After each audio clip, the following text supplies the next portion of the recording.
안녕하세요. 상상빌더입니다. 본 녹음은 타입캐스트를 이용하였습니다. 438번째 독서 요약입니다. 책 정보. 제목: 부자의 서재에는 반드시 심리학 책이 놓여 있다. 저자: 정인호. 출판일: 2022년 8월 31일. 저자 소개. 저자: 정인호 커뮤니케이션 학자. GL 리더십 그룹 대표이자 경영평론가로서 특정 분야의 이론에 머물지 않고 경영학, 심리학, 미학, 경제학, 철학 등 다양한 분야를 융합하여 삶의 무기가 되는 지식을 다룬다. 무엇보다 심리학과 경제학의 경계를 허물어 인간의 행동 심리를 연구한다. 저자는 국내 최고의 기업가들, 자수성가한 부자들을 만날수록 부자가 되려면 경제 이론보다도 인간의 심리를 이해하는 것이 먼저임을 확인했으며, 부자 사고 방식의 메커니즘을 이해하기 위해 50명이 넘는 거부들을 대상으로 성공의 비결을 묻고 이해하고자 했다. 그 중에서도 부자들은 무엇을 바탕으로 판단하고 행동하는가? 라는 질문에 집중했으며, 그에 대한 답을 이 책 부자의 서재에는 반드시 심리학 책이 놓여 있다에 담았다. 저서로 다시 쓰는 경영학 언택트 심리학 갑을 이기는 을의 협상법 소크라테스와 협상하라 당신도 몰랐던 행동심리학 화가의 통찰법 아티스트 인사이트 등이 있다. 책에서 얻은 내용. 부자는 사람들의 심리를 읽고 빈자는 사람들의 심리에 휘둘린다.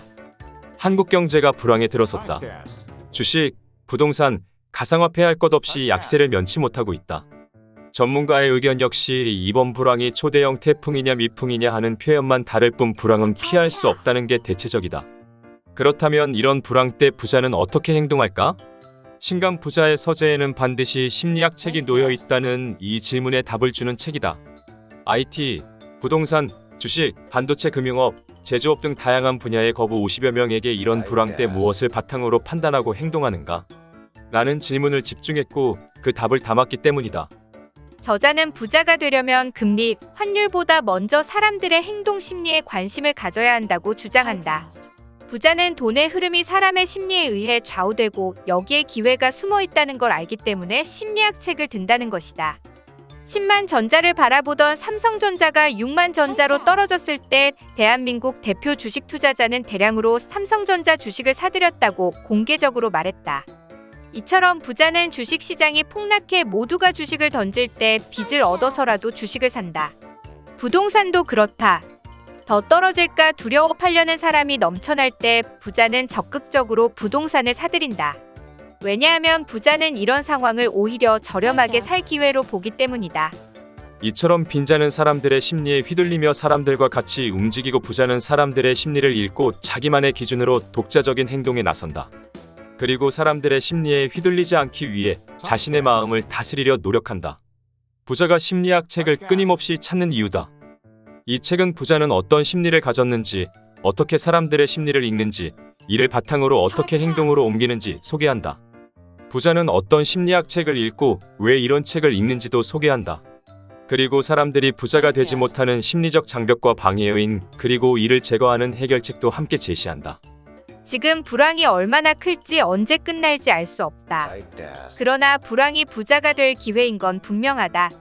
부자는 불황 때 태어나기 때문이다. 저자는 큰 부자는 몰라도 작은 부자는 누구나 될 수 있다고 힘주어 말한다. 불황은 반복적으로 찾아오기 때문에 조금만 주의를 기울여서 준비하면 그때마다 불을 늘려갈 수 있기 때문이다. 이 책이 그 길을 안내해 줄 것이다. 부자는 불황 때 어떻게 행동할까? 자본주의 국가에서는 내가 어떻게 하느냐에 따라 부자 또는 빈자가 될 수 있다. 그렇다면 도대체 나는 왜 부자가 되지 못하는 걸까? 태생이 부자가 아니라서? 자본주의에 적응하지 못해서? 신간 부자의 서재에는 반드시 심리학 책이 놓여 있다는 이에 대한 답을 제시하는 책이다. 저자는 부자 사고방식의 메커니즘을 이해하기 위해 10명이 넘는 거부들을 대상으로 부자들은 무엇을 바탕으로 판단하고 행동하는가? 라는 질문을 집중했고 그에 대한 답을 책에 담았기 때문이다.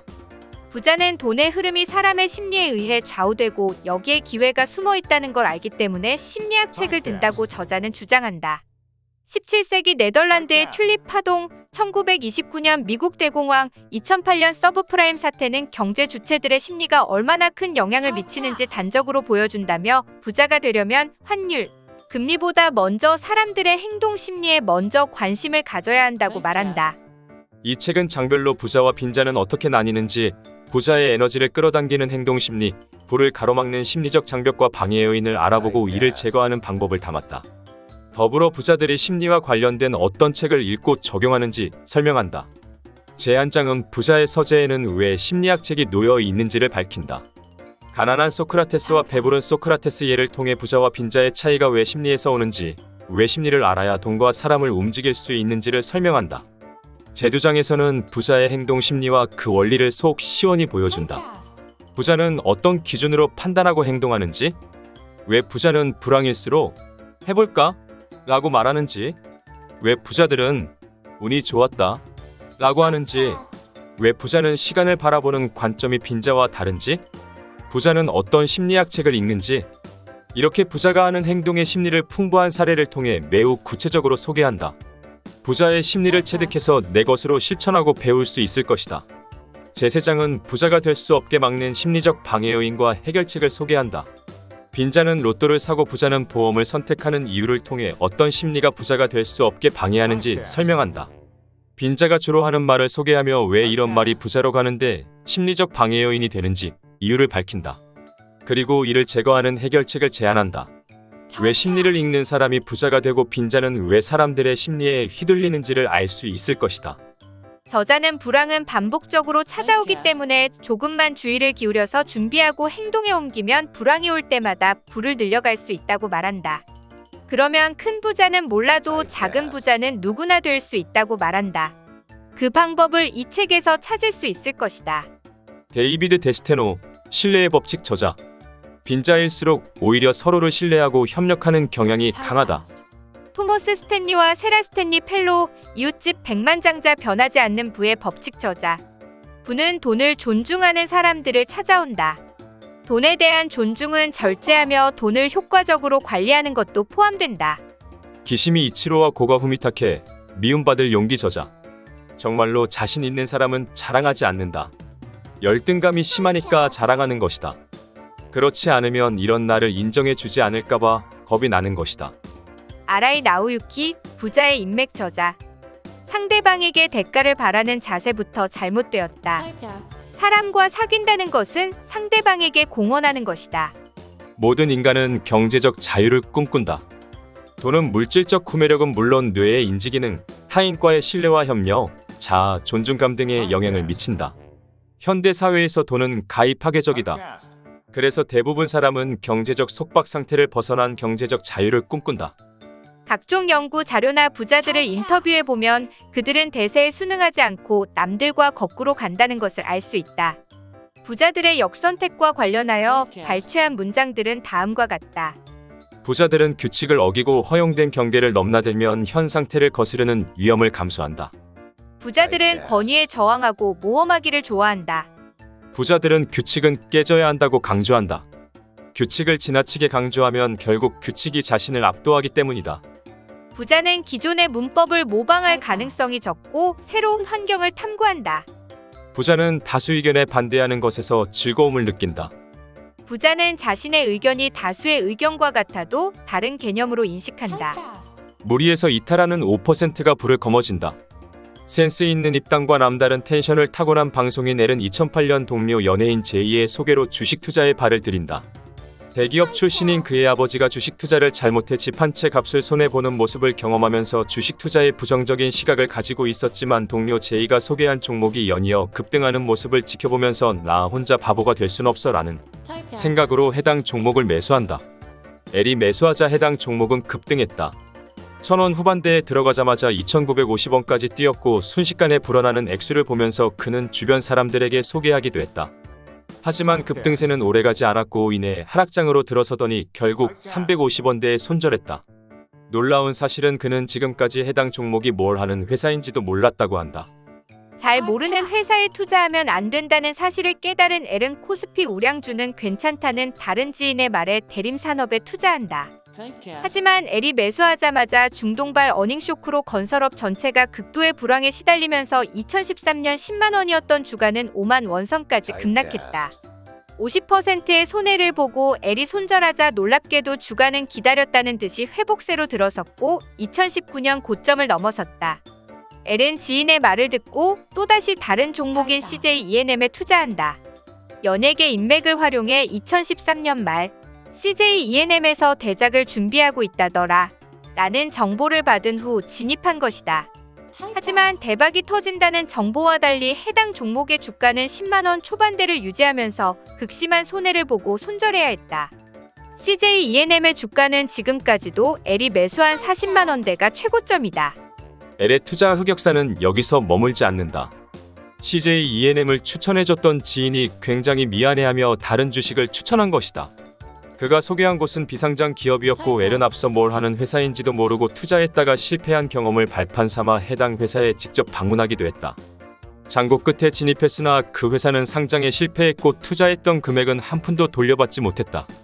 남 따라 투자해서 돈 번 사람 받는가? 그런데 왜 사람들은 무리지어 투자할까?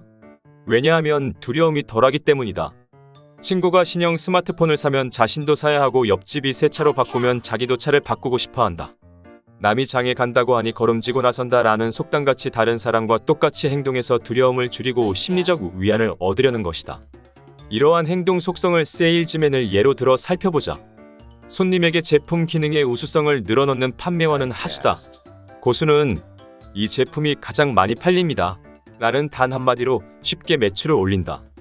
도서 중에 베스트셀러가 가장 판매량이 높은 이유, 상품 광고에 가장 인기 있는 이란 수식어가 따라붙는 이유도 그래서다.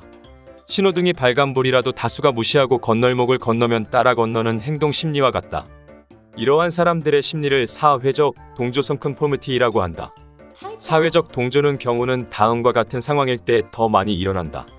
자신이 정답을 모른다는 생각이 들거나 자기 신념이 모호할 때, 집단에 적어도 3명이 있고 구성원들이 만장일치할 때, 개인이 불안감을 느낄 때, 그 집단의 다른 구성원이 나를 관찰하고 있다고 느낄 때, 낮은 지위에 있는 사람일 때, 부자는 다수와 반대 방향으로 움직인다. 부자는 무리지어 행동하지 않는다.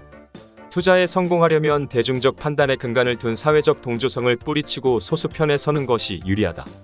진짜 부자는 명품이 아닌 실용적 쾌락을 추구한다. 빈자는 부자가 되기만을 바란다. 이것은 일시적 쾌락이다. 반면 부자는 부자가 되기 위해 집중하고 가치를 창출하기 위해 헌신한다.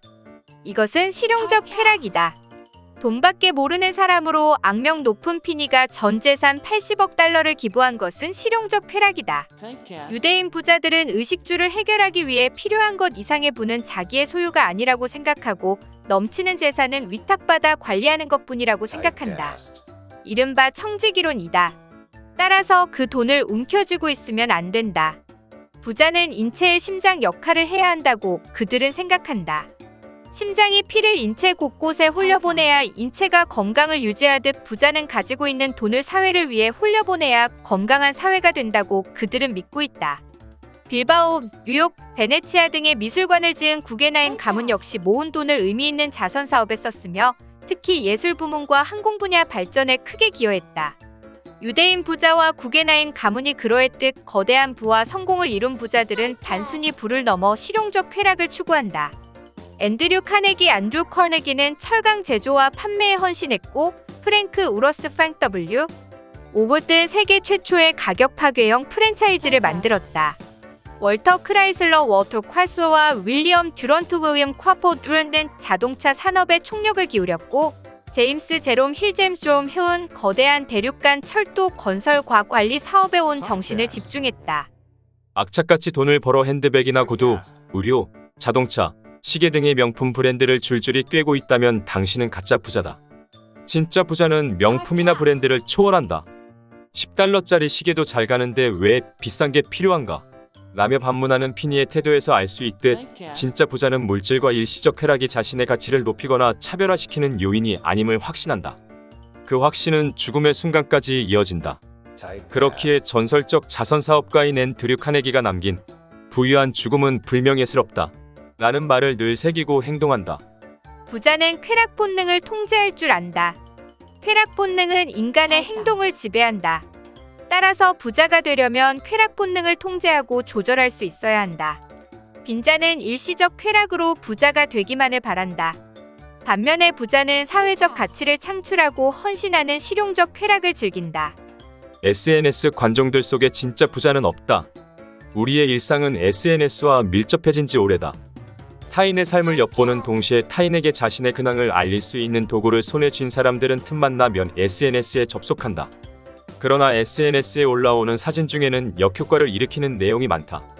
그 대표적인 것이 자아도취형 사진이다. 실제로 SNS 이용자 10명 중 7명 68.8%는 사람들이 SNS에서는 모두 자신의 행복한 모습만 보여주고 싶어 하는 것 같다고 응답했다. 그러나 SNS에서 보이는 모습이 그 사람의 진짜 모습이라고 생각하는 사람은 전체의 6.6%밖에 되지 않았다.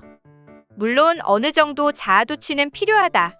건강한 관종이 뜬다는 말이 있듯이 SNS의 발달로 사람들의 관심을 끌고 싶어하는 관종 관심종자 을대하는 사람들의 시선은 이제 어느 정도 너그러워졌다.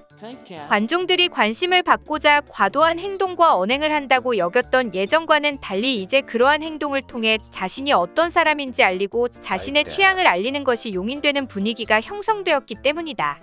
국내 연구에 따르면 SNS를 통한 과시욕은 물질을 통한 부나 지위의 과시를 위한 행위라기보다 타인의 관심을 받으며 자신의 가치를 고양시키는 행위에 더 가깝다고 한다. 문제는 자신이 가진 것보다 더 많이 자신이 할 수 있는 정도를 넘어서 심지어는 전혀 해본 적 없는 것까지 범위를 넓혀 과시욕을 드러내는 것이다. 유달리 남의 눈을 의식하는 한국인의 과시욕은 남다른 측면이 있다. 어떤 이상적인 사회 규범을 정해놓고 그 기준에 벗어나지 않아야 사람 대접을 받다 보니 늘 남과 비교하는 행동 특성이 몸에 밴 것이다. 친구가 명품백을 들었으니 카드 할부로라도 구입해야 직성이 풀리고 외제차가 유행하니 따라 타야 같은 부류에 낄 수 있다는 생각을 갖고 사는 사람이 우리 주변에는 의외로 많다. 나의 본 모습보다는 남에게 보이는 자신의 이미지에 더 집착하기 때문이다. 지나친 과시욕은 남들에게 자신이 어떻게 비칠까 하는 두려움에서 비롯된 만큼 부의 축적과 진정한 행복과는 거리가 있을 수밖에 없다. 삶의 기준이 내가 아닌 남이니 결국 남의 삶을 사는 것이다. 170만 독자를 사로잡은 기시미 이치로의 책 미움받을 용기에는 이런 구절이 나온다. 정말로 자신 있는 사람은 자랑하지 않아. 열등감이 심하니까 자랑하는 걸세. 자신이 우월하다는 것을 일부러 과시하려고 하네. 그렇게라도 하지 않으면 주위에 누구 한 사람 이런 나를 인정해주지 않을까봐 겁이 나거든. 부자의 소비는 은밀하다. 부자들은 소탈해 보이는 기술로 은밀한 부를 추구한다. 조용한 부, 눈에 띄지 않는 소비, 애써 과시하지 않는 소비가 그것이다. 부자들은 빛나지 않음으로써 빛난다. 애써 과시하지 않음으로써 과시한다. 인맥은 권력이다. 인류 역사상 다른 분야에서 노벨상 2개 부분을 수상한 최초의 사람이 있다. 바로 라이너스 폴링과는 스파웽이다. 그는 1954년에 노벨 화학상을, 1962년에 노벨 평화상을 수상했다. 그는 새로운 아이디어를 얻기 위한 가장 좋은 방법은 많은 아이디어를 갖고 있는 사람과 소통하는 것이라고 강조했다. 이는 우리가 업무에 대해 갖고 있는 지식 중 70%는 비공식적인 인맥을 통해 얻어진다는 MIT 공대의 연구 결과와 맥락을 가리한다. 인맥이 가져다주는 장점은 무엇일까? 첫째, 질 높은 정보를 얻을 수 있다. 정보가 범람하는 인터넷 시대에는 일반 대중에게 공개되지 않은 쓸만한 정보의 가치가 점점 더 커진다. 이런 정보는 주로 개인의 인맥을 통해서 얻을 수 있다.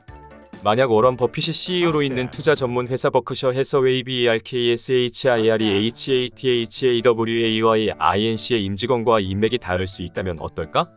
이들은 우수한 분석 방법과 방대한 시간과 노력을 들여 일반인은 알 수 없는 정보를 갖고 있다. 이런 사람이 추천한 종목에 투자한다면 당신이 고른 종목보다 더 많은 이익이 날 확률이 높을 것이다. 둘째, 인맥을 넓히다 보면 다양한 재능을 가진 사람들을 접할 수 있다.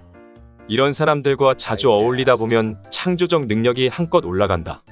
한 번 받기도 힘든 노벨상을 서로 다른 분야에서 2번이나 수상한 라이너스 폴링 박사가 창조적 성공을 거둔 원인으로 탁월한 두뇌가 아니라 인맥을 꼽은 것도 바로 이런 맥락에서다. 그의 조언에 따르면 좋은 아이디어를 얻는 최상의 방법은 다양한 인맥을 통해 아이디어를 많이 흡수하는 것이다. 셋째, 인맥은 일종의 권력이다. 21세기엔 조직이 점차 수평화되면서 인맥의 중심이 되는 정보 중개인 인포메이션 브로커의 큰 영향력을 행사할 수 있다. 중국과 대만에서 부유층의 상징으로 여겨지며 최고급 보석으로 팔리는 장식품이 있다. 바로 산호다. 산호를 취급하는 가게 주인에 따르면 일반 사람들은 300만 원짜리 산호 반지와 3천만 원짜리 산호 반지를 구분하지 못한다. 그러나 최고급 산호를 접한 전문가는 한눈에 알아본다. 나 혼자의 능력은 한계가 있다. 부를 축적하고 자신의 능력을 인정받기 위해서는 기본적으로 소통해야 한다. 노벨상을 받는 사람들을 한번 검색해보라. 과거의 노벨상은 대부분 한 명이 받았다. 그러나 최근 노벨 물리학상, 노벨 화학상 수상자들을 보면 3에서 4명씩 공동 수상한다. 혼자만으로는 부의 축적도, 세계적인 연구 성과도 올릴 수 없다. 부자의 부는 인맥과 비례한다. 부자는 좋은 아이디어와 정보를 가진 사람들과 접하면서 인적 네트워크를 확장해 나간다. 작은 부자는 돈을 벌지만 큰 부자는 사람을 번다. 부자는 불황에도 안주하지 않는다. 자수성가형 억만장자는 자신의 조건이나 환경에 연연하지 않고 성공했다. 불황이 와도 왜? 라고 묻지 않고 해볼까? 라고 물으며 게임의 규칙을 스스로 정한다. 이것이 빈자와 억만장자를 가르는 가장 분명한 차이점이다. 부자는 운을 믿는다. 운의 영향력을 무시하거나 자신의 실패를 운이 나쁜 탓으로 돌리는 사람들은 주위에 다양한 피드백이 있음에도 불구하고 이를 받아들이지 않고 문제를 개선하지 않는다. 반면 운의 영향력을 인지하는 사람은 자신을 이 자리까지 오게 한 그 일을 하기 위해 끊임없이 노력한다. 이런 태도가 부자를 계속 부자로 머물게 해주는 원동력이다. 부자는 시간으로 돈을 번다. 부자들은 돈과 시간을 거래하지 않는다. 부자들이 가장 중요시하는 것은 시간이며 그들은 시간을 지배하기에 돈을 번다. 시간은 누구에게나 공평하게 주어지는데 똑같이 주어진 시간을 어떻게 쓰느냐에 따라 부의 미래는 달라진다. 부자에게 공부는 돈보다 중요하다. 부자들에게 현상유지는 쇠퇴를 의미한다. 그래서 공부는 더욱 중요하다. 특히 가용성 편향에서 벗어나기 위해 자신과 다르게 생각하는 사람들의 경험을 공유하고 돈의 원리뿐만 아니라 다양한 영역을 폭넓게 공부해야 한다. 부자들에게 공부는 자신의 부와 영향력을 오랫동안 유지할 수 있게 만드는 특권이다. 부자는 항상 상대에게 열린 질문을 한다. 부자는 열린 질문을 통해 상대의 요구보다 욕구에 집중한다. 또한 한 가지의 답을 찾기보다 양측 모두의 이익이 되는 창조적 대안을 개발하기 위한 방법을 항상 강구한다. 보상은 성과 기여와 노동의 양에 비례해야 한다. 돈은 실용적 성질보다는 교환적 성질이 강하기 때문에 실행한 결과물에 대해 동일하게 보상하는 것을 공평하지 않다고 생각한다. 따라서 돈은 얼마나 성과에 기여했는지와 같은 노동의 양에 비례해 분배하는 것이 더 공평하다고 인식한다. 즉, 동일 가치, 동일 임금이 중요하다는 의미다. 부자와 승자의 단어는 바로 지금. 부자들은 반응 속도가 빠르다. 신속하게 반응하면 사람들의 호감과 신뢰를 얻을 수 있어 결국 부를 축적하는 파생 효과로 작용한다. 새로운 시작을 위한 완벽한 타이밍은 없다. 빈자와 패자들의 단어는 나중이고 부자와 승자의 단어는 지금이다. 부자는 근시안적 본능을 버리고 소망을 담은 하나 이상의 장기 목표를 추구한다. 오징어 게임을 비롯한 일확천금의 모든 신화는 인간의 약점인 근시안적 본능을 이용한다. 적금 대신 로또를 좋아하고 기다리는 대신 당장 신용카드로 내일의 풍요를 당기기에 근시안적인 사람들에게는 영락없이 실패라는 꼬리표가 달라붙는다. 부자와 빈자는 장기 목표와 소망의 유무에서 차이가 난다. 빈자들이 소망을 담은 장기 목표를 추구하는 비율은 단 2%에 불과하다. 반면 자수성가한 부자들의 99%는 하나 이상의 장기 목표를 추구한다. 집행유예 환상에 빠지면 자신의 현재를 객관적으로 들여다보지 못한다. 부자들은 생산적 편집증을 마음에 새기며 항상 지나칠 정도의 위기의식을 갖고 좋은 시기는 나쁜 시기는 경고하면서도 유연하게 혼란에 대처한다. 권위자라고 항상 옳은 것은 아니다. 권위자라고 해서 항상 옳은 판단을 내리는 것은 아니다. 하지만 대부분 사람들은 권위자 편향에 빠져 생각하기를 멈추고 문제가 있다고 의심하지 않는다. 이때 부자들은 이렇게 묻는다. 그래서 당신은 얼마나 벌었나요? 인텔의 CEO가 위대한 선택을 내렸던 방법. 인텔은 1960년대 말부터 시작해 1970년대에 미국 실리콘밸리의 총화로서 컴퓨터 메모리 칩 시장의 80% 이상을 석권하고 있던 탁월한 기업이었다. 인텔의 거의 모든 인력과 생산 시설은 메모리 칩을 위한 것이었으며 메모리 칩이 아닌 다른 아이템으로 사업을 전환한다는 것은 생각할 수 없는 일이었다. 그러나 일본이 인텔에 도전해오기 시작했다. 일본은 미국 기업들보다 싼 가격의 메모리 칩을 생산해내기 시작했다. 이때 인텔의 CEO인 앤디 그로브는 깊은 고민에 빠진다. 앤디 그로브는 인텔의 창립자 중 한 사람인 고든 무어 고든 무어와 다음과 같이 깊이 있는 대화를 한다. 여보게, 고든 무어, 만약 내가 아닌 다른 CEO가 현재 나의 자리에서 결정을 내린다면 어떤 의사결정을 할까? 아마도 메모리칩 시장은 포기하고 새로운 사업으로 전환하겠지. 고든 무어의 대답을 듣고 앤디 그로브는 생사의 기로에서 과감한 결단을 내린다. 인텔의 비즈니스를 마이크로 프로세서 중심으로 돌린 것이다. 고통스러운 결정이었지만 이 결정은 인텔이라는 거대한 항공모함을 침몰 직전에 구원한 결정적 전환점이 되었다. 창업 20여 년 만에 비즈니스 모델이 완전히 바뀌는 순간이었다. 당시 IBM PC 사업은 놀랄 만한 성공을 거두고 있었다. PC 시장은 빠르게 성장했으며 인텔은 IBM을 비롯한 PC 업체에 마이크로 프로세서를 공급하며 성장의 열매를 거뒀다. 인텔은 PC 업계에서 10년 연속 유례없는 성장을 거듭하고 가장 많은 수익을 올리는 하드웨어 제조 기업의 위치를 공고히 하게 되었다. 앤디 그로브가 결단을 내리기에 결코 쉬운 상황이 아니었다. 무엇보다 그것을 실천에 옮기기는 더욱 어렵다. 하지만 그 상황에서도 위대한 결정과 실천을 할 수 있었던 것은 고든 무어와 대화하는 과정에서 나타난 제3의 인물이었다. 다른 CEO라면 어떤 결정을 내리겠는가? 나는 상상 속의 제3의 인물. 경제적 제약으로 인해 반대자를 둘 수 없는 경우에는 이해관계에서 자유로운 제3의 인물을 만들어보라. 그리고 그들의 생각과 의지를 객관적인 시각에서 판단하고 받아들여라. 일반적으로 펀드 매니저의 투자 수익률이 개인 투자자보다 좀 더 높다. 그들이 개인보다 더 많은 전문 지식을 갖추고 있기 때문이기도 하겠지만 주된 이유는 개인이 빠지기 쉬운 통제의 환상에서 한 걸음 물러나 제3의 시각에 서 있기 때문이다. 세계 최고 채권 운용회사 핀코 PIMCO의 설립자이자 월가의 원조 채권왕으로 불리는 빌 그로스와 워런 버핏에게는 공통점이 있다. 이들은 투자에 성공한 슈퍼리치이기도 하지만 주식과 돈 등 세계금융의 중심지인 월스트리트에서 아주 멀리 떨어진 유포드 비치와 네브래스카주 오마하에 각각 거주한다. 20년 이상 강남 지역을 중심으로 한 빌딩 매매의 달인이자 부동산 전문가인 비 원장도 강남에 살지 않고 남양주에 산다. 매일 주가를 확인하고 수익률을 계산하고 통장의 현금 흐름을 확인하는 등 통제의 환상과 집단의 관계에서 벗어나기 위해 투자와 거주를 분리하는 것이다. 정해진 규칙에 따라 일주일에 한 번 정도 주식과 부동산 시세를 확인할 뿐이다. 어차피 모든 것을 통제할 수 없고 매일 쏟아지는 금융정보가 투자 수익에 큰 영향을 미치는 것은 아니기 때문에 어느 정도 무심한 편이 더 좋은 결과를 이끌어낼 수 있다고 믿는다. 미래와 투자는 낙관주의로 통제할 수 없다. 통제의 환상은 자신의 능력을 과대평가해 외부 환경을 자신이 원하는 방식으로 변화시킬 수 있다고 믿는 심리다. 이러한 심리는 자신의 상태를 객관적으로 보지 못하게 하여 잘못된 의사결정을 내리게 한다. 따라서 미래와 투자는 통제할 수 없다는 것을 인지하고 제3의 객관적 시각에서 판단하고 받아들여야 한다. 이상으로 독서 요약을 마치겠습니다. 감사합니다.